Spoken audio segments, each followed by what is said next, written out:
So I went up to my dad and said, heavyweight champion of the world. My dad said, he just walked through the bleeding door. I said, Dad, there's something about that kid. It's Bench Hill, it's Wivenshaw, it's the gym where Tyson Fury first started to box. Now, we'll talk to the man that first saw him when he came through the door. That man's called Steve Egan, and I'll be joined by someone who's been inspired by Tyson Fury over the last 6 or 7 years. Molly McCann, yes, Molly McCann, the UFC fighter. What a mix. It's raining, it's South Manchester. You couldn't invent that cocktail.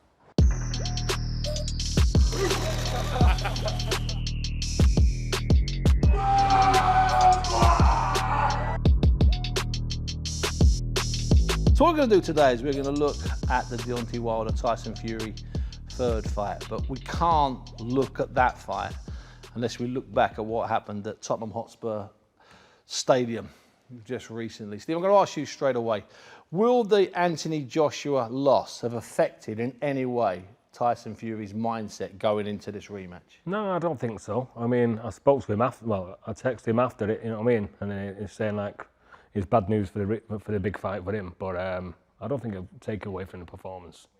Molly, what about you? What do you think? Because you've got that massive fight, and I know you say I'm not looking past this fight, but with a fight that big, a game changer, you have to be looking at it, don't you? Well, I just think from the beginning he always knew he was going to beat Joshua. Do you know what I mean? He's always said so. It's like it's no different, really. Do you know what I mean? He's probably just took a bit more confidence in it. And he's just going to, like you say, he's not going to look past his opponent. He's got a job to do. He'll do the job. And then if he wants to, we can have a little go with Anthony.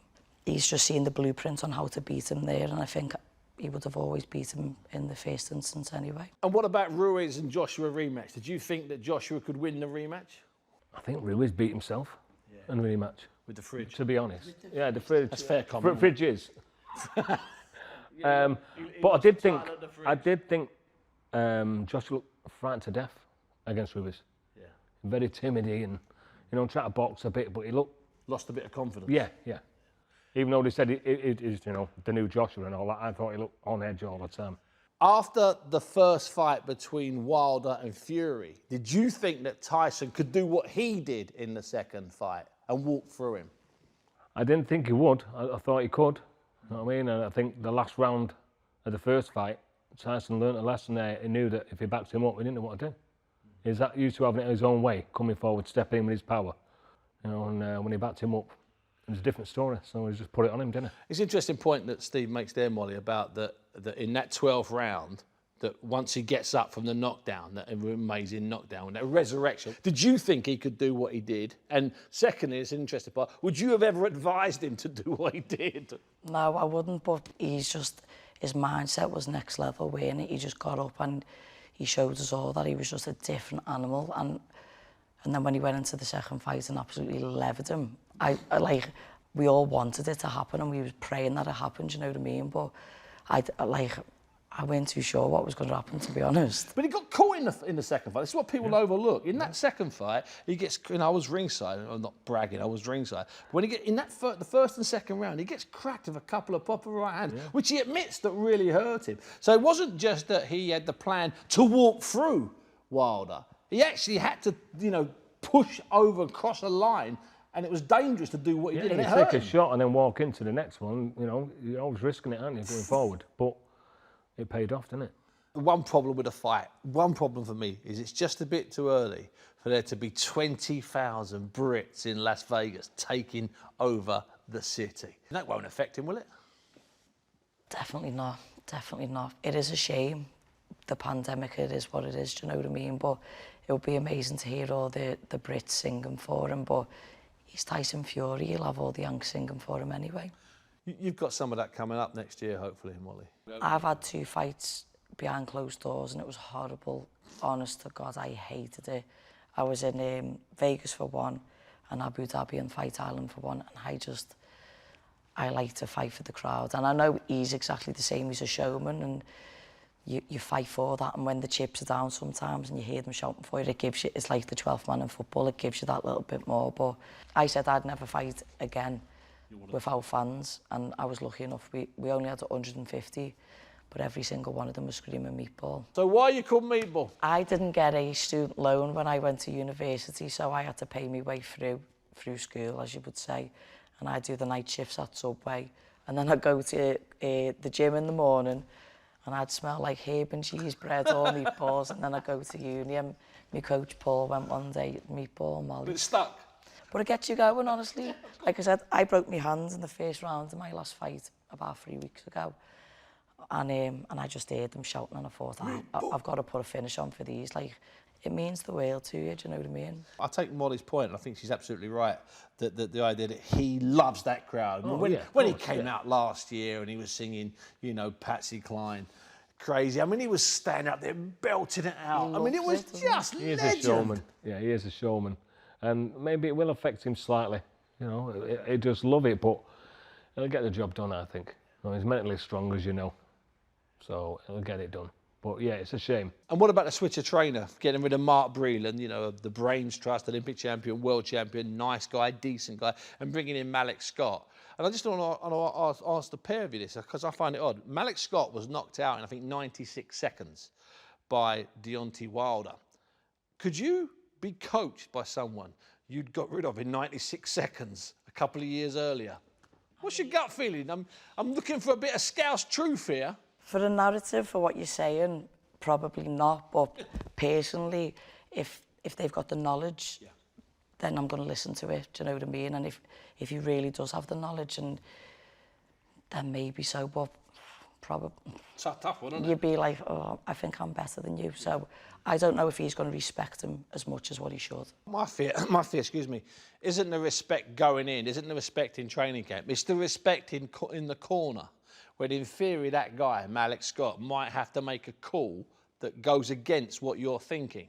Yeah, I don't think Wilder's got that kind of, that IQ and the, what's the word? I don't think he can overcome that adversity in the fight. I just think Fury's just a much better boxer, and I just think Wilder's a fighter, and he's a bit wild, isn't he? And I just don't think he can make them minute adjustments whilst he's in there. Well, he'll certainly have to. One of the parting shots from Mark Breland before he sailed off into the sunset was he said that in his opinion, Deontay Wilder was untrainable. Is there such a thing as an untrainable fighter? Yeah, someone who don't listen to you, yeah. They won't listen. If you don't listen to you, get out. I do it all the time, eh? You know what I mean? If you don't like it, there's a door. He wouldn't last in the Northwest. And I think like, maybe getting Malik, he's got a yes man. Yeah. He can do what he wants, which don't bode good for a good fight, does it? But that's one of boxing's flaws in some ways, that boxers end up surrounding themselves with yes men. And I don't know, is that a problem in UFC, having yes people around you? No, because there's so many ways in which you can lose, so you get humbled every single day. Whereas in boxing, you can be the big fish in a little pond, and I think he loves to be that. I don't think he likes to put himself out of his comfort zone, but no growth comes from that, do you know what I mean? So we talked a little bit about Wilder, what he can do, can't do, and whether he can actually do what we're asking him to do. What about Tyson? Because I think it's fair to say it's not been ideal preparation. No, you know, there hasn't been the long 10, 12-week camp. There he was in Alder Hey Hospital, where his latest daughter was rushed when she was born premature. He spent an awful lot of time in the hospital. His wife was sleeping next to the baby, and he was in an adjoining house where Gypsy Johnny's father stayed with him quite a lot. That wasn't great preparation, Steve. Let's be honest here. That was awful preparation. Yeah, emotional drains you, doesn't it? So it's probably took a lot out of him. You know what I mean? But he's strong-minded. Look what he's done. Look what he's come back from. You know what I mean? So I think a few weeks focus, he'll probably get it back. What you've got to remember as well this time, he's not going to get weight off. All he's got to do is get his focus and get his sharpness and his game plan. He's not trying to get weight off this time, so I think he should be okay. I think it might give him like a little bit more of a push, like he's got a reason to fight, do you know what I mean? He's trying to do the baby proud and that kind of thing. Let me ask you this, had they fought last July, what would have been your gut feeling if I'd have been talking to you? I still think it would have been the same, Steve. I just think he would have been riding the crest of the wave. His mindset is the strongest thing, but he would have just been going off confidence, and I think he probably would have finished them quicker. Yeah, Yeah, I'm I going think with so. Molly. I think it would have been easier. Could have been last 3 year. 4 rounds. You know what I mean? But maybe now it might go longer, you know. I'm convinced that we'll see. I'm not necessarily a Wilder that can beat Tyson, but I think we'll see a different Wilder, a more focused Wilder. Yeah, it's got to be. It's got everything to lose now, hasn't it? You know what I mean? It's, you know, if he doesn't come back from this, he's a forgotten man, really, isn't it? Yeah. So he's got to prove everything. And if he did turn it on Wilder, we'd have a full fight. I'd still pay to watch it, like, wouldn't you? You'd still pay to I'd watch it, still wouldn't pay you? to watch it, yeah. Tyson talked after the second fight about knowing from the first round when it looked like Wilder looked confused. I mean, he just didn't. He was looking at the corner. He was looking outside. He was basically looking for help. He'd panicked. He had no idea this was coming. So with that in mind, and the big break, the long break, and the 2 cancelled fights, one in July of last year and one in July of this year, what can Wilder do to turn it around? And have you seen anything in some of the small little videos that have been posted to suggest he can turn it around, Steve? No, I'm not seeing anything, but it's a mindset thing, isn't it? He's got to go in with a mindset that he can do it. That still makes him dangerous then? Oh, biggest heavyweight puncher, isn't it? That backhand. You know what I mean? At the end of the day, even the left hook, wasn't it? He hit Tyson with a great left hook, didn't he, as well? So, either hand he can punch, but yeah, it's a backhand mostly. You can't write someone off that's got that. That's got that power. Yeah. I think when you've been finished by someone, the mental state that when you go into a fight is just much different. And I just think he's going to think he can beat Fury, but I think that the doubt's going to creep into his head. I really do. I just think that Tyson, he's going to have to impose his will straight from the off like he did in the first fight, but I just don't think he's got it in him this time. What are Tyson's flaws, Steve? You know, you've seen it better than most. What are his flaws? Being too relaxed, being too confident, you know what I mean, thinking I'm strolling this and getting caught. Been caught by Steve Cunningham, small guy, you know, but speed's everything in it, and you know, just switching off mentally a little minute, bang, only takes one, doesn't it? So a bit of complacency. Yeah, but I don't think he will, but I have texted him and told him not to underestimate him. And, you know, he texts back saying, I won't, you know, it's heavyweight boxing, so. But that can happen, Molly. I mean, you know, with the best of athletes, the most professional of athletes, you can just, if you don't take your eye off the prize, there's something inside you that almost takes the eye off the prize. Can you understand what I mean? Yeah, sometimes you just, when you know you've won and he's absolutely smashed them to bits before, you might just think, like you say, it's easy work, but that's when Deontay's, like, if Deontay gets going and he's on the front foot, that's when he's the most dangerous, isn't he? So he needs to make sure that Deontay's dancing to the beat of his drum. He did a sparring session once with Daniel Dubois, and Daniel Dubois had about 3 fights, and he, you know, a bit of following. He could bang a little bit, Daniel, and he's a big old lump. And Tyson tells the story, tells it really well. He'd been out on the bevies, to use one of your favourite expressions. So he'd been on the bevies in a right session, and he goes to the gym the next day, and he can't find a gum shield, so he hasn't got his gum shield, and so he finds a gum shield. He has somehow overnight, I don't know if he's ended up sleeping in the gym, this is a true story, he lost his trainer. So he actually does this sparring session with Daniel Dubois with only one trainer on and someone else's gum shield. And I think he takes his top off and he's about 4 stone overweight. But he did it because he just wanted to get a feel for it. He was in the gym, just wanted to get a feel for it. And I always think about that Joshua session of being a bit like that. He's coming to London and they literally have a pit stop at Finchley and he just takes his strips off, still in his jeans, and has a sparring session. He's just game, isn't he? He is. You know what John says about him? He says he's a unicorn in the boxing business. Is that fair comment? One off, yeah. Oh, one off. Yeah, he is, isn't he? He's a freak, he's got everything. Right. Power, speed, agility. No, it's perfect heavyweight, really. I know he's not body beautiful, but it's not about that, is it? No.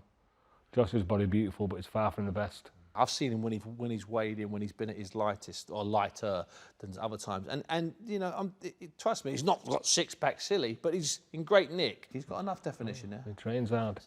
He does, doesn't he? He does. He always has. He loves it. Loves the graft. Always has. You can't ask for more than that with your boxer. Steve, listen, we're in this gym. Part of the reason we're in this gym, of course, this is through that door when Tyson first walked into the gym. How old was he? I mean, was he a boy? Did he look like a man, or did he look like a boy, or did he look like a gazelle? Did he look like a giraffe? Yeah, what did he look like? Gazelle, a giraffe. Yeah, you're right. He was 14, 6'4" and 14 stone. He didn't look that heavy because he was just big. He come through the door and I was seeing him, thought, Jesus, You know what I mean? And he went down the bag, down the end, and I was watching him for about half a minute or something. I thought, that's moving, got him, you know what I mean? So I went up to my dad and said, heavyweight champion of the world. My dad said, he just walked through the bleeding door. I said, Dad, there's something about that kid. Well, straight away that same night you said yeah, to but your when dad? you've coached good kids in the past, you know, I've been coaching 20 years before Tyson walked through the door. Yeah, good point. So, you know, I've had experience with good lads. So, you know, when you coach good kids and you see someone straight away walk in, you think, you know, what could I do with him? You know what I mean? I went over and asked his name. He said, oh, what's your name, lad? He said, Tyson. I thought, yeah, okay, walked off. Thought he's having me on. You know what I mean? I went up a bit later on this. I said, what's your second name? I said, Fury. I thought, I don't believe it. And I walked off thinking, oh my God. You know what I mean? What a name, don't need a nickname, does it? You know what I mean? Yeah, he was just special. Straight away could see. He was gangly, there was just something. I don't know what. You know what I mean? I just spotted it and thought, wow. Was he a listener, Steve? Loved it. Loved the hard work and always listened. Always. Loved boxing. You know what I mean? He's got his eyes set on 2008, the Olympics in Beijing. But of course, the main man at that time was the Commonwealth Games champion, David Pricey, who had, I think, 4 stoppages to win the Commonwealth Games. He was hitting people, knocking people out for fun, Pricey. Yeah. And they actually fight then. So bizarrely, not a mile and a half from where we are. Is that fair? Yeah, it's about, mile and a half. That must have been an amazing atmosphere. Massive, mate. There was 300 locked out. Wow. 300 locked out. Coaches come from Liverpool for Pricey because they'd always give it that, because I always said to Alan Lynch... do you mean always giving it that? You know what I mean? The banter, you know, Pricey will murder him. I said, no, he won't. You know what I mean? Between the Scouts coaches and me and... You know, and anyway, they just all come over in coaches and loads got locked out and it kicked off outside, he heard and whatever. But inside, one thing, Tyson got beat on points. It was closer than I thought it was, you know what I mean, than the scoring was. Tyson dropped him in a second. And they said it was a slip, but it wasn't. He caught him here with a right hand. They put it on early because it was so, the needle between them all. It was super heavyweight. It should have been on like 12th. It was on 4th or 5th, I think. Wow. Because they knew it was going to kick off. Yeah. So one of the officials said, Tyson, after, like, you know, he gets beat, and Tyson claps him, holds his hands up and all that lot. And she said, he just prevented a riot there. What a lovely man. Shaking his hand. Yeah, he just prevented a riot there, holding his hand up and clapping him. So, it shows you what Tyson's about. And Pricey told me that Tyson came straight in afterwards. He was a bit shocked, and he came straight in afterwards and was brilliant. And they, bizarrely, these two, I know they've had a bit of banter over the years, but they got a real friendship. And when Tyson's baby was in Alderhay, you know, whatever it was 6 or so weeks ago, he was out running with David. Pricey, him and Big John were out running. It was mad because I was like literally looking at my phone like, is that Alderhay? Is he really there? Like, we couldn't believe he was all, like, it was bossed out just to see him like keeping it real, proper Rocky style. Like, it was Rocky style. No, you see him when he's running and the people... The estate round there is like a little bit rough, do you know what I mean? And it's like, yeah, he was just giving it. And everyone, all the kids was following him. It was on everyone's Snapchat and Instagram. It was literally like running through the streets of Philadelphia. Inside this community you've got here, this boxing gym is in the middle of a community. Let's get it right. We're not on the outskirts of town in an industrial unit or above a fast food restaurant. We're in the middle of a community. Are there people that look up to him, not necessarily, not just for his boxing, but for all of the work and awareness he's done in the mental health area? Yeah, of course, they all love him round here. You know what I mean? Because he's from this gym, he's from the estate, it just lives up the road. You know, what can you say? He's a great role model, isn't he? Yeah, a good role model to all the kids. Has he been a role model to you, Molly? Because without going into it too much, you've had some setbacks over the years, haven't you, in your life, and you've faced a few demons and you've had to deal with them. Has he been a person that you've looked at and you've studied and you've read? 100%. I remember watching him on Joe Rogan. Have you seen that podcast? It was like an hour and a half long. And I always remember when he kind of went off the rails and then he came back on Instagram and he was really big and he was doing his runs and he was starting again. It's like anyone is capable of coming back. Like anyone can do it. And like he said, when he took that knockdown and he got back up, he's like, you just got to keep going. You've just got to keep trying. A lot of people, I think, like a lot of people lost faith in him. And then when he came back and he turned it on and he absolutely changed his life, I think he won the heart of the nation back, do you know what I mean? And that was probably the best thing. And like we say, culturally and mental health, sometimes you can, like, people don't talk about it, especially men.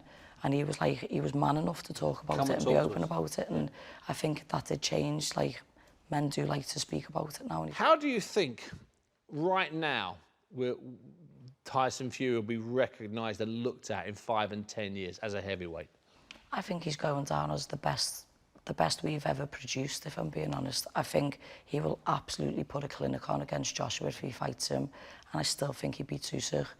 And when he does that, because he will probably do that, he will be the best. He used to say, I'm the man who beat the man who beat the man who beat the man, isn't he? So he liked that route, didn't he? He loved it, didn't he? And I think we all did, to be fair. Sure, we all did. Let's end the loving. Let's give predictions. What happens in Las Vegas, October the 9th, Deontay Wilder, Tyson Fury, third fight, WBC belt on the line. Forget that. It's all about, it's all about, is it revenge? Is it a continuation? What is it? How's it end? I told you this on Monday. Tyson does it in 6. Yeah, you did. You were very specific. I said he's going to do him in 6. Steve? Yeah, Tyson definitely wins, but it might maybe go to 8 or 9. I don't think he'll go all the way. No, he'll definitely finish him, I think. I think he'll punch himself out Wilder being frustrated. Yeah. Now, I'd like to say, Steve, are you going to have a bet on that? But you're probably not, because in all fairness, Steve, and if you thought I wasn't going to bring it up, I am going to bring it up. You know the story about him and the bet. Tell us about the bet you didn't have. Right, so he comes in at 14. He couldn't fight for 2 years. He was too big, couldn't match him. So his first fight was his 16. So he wins 2 fights. And I'm telling all the coaches, everyone, scouts, coaches, everywhere it was, heavyweight champion of the world, yeah, okay, you know what I mean? So I thought, I'll go to the bookies and see if they give us odds on it. So I went to the bookies. Said, can I put a bet on? Got this lad, blah, blah, Tyson Fury.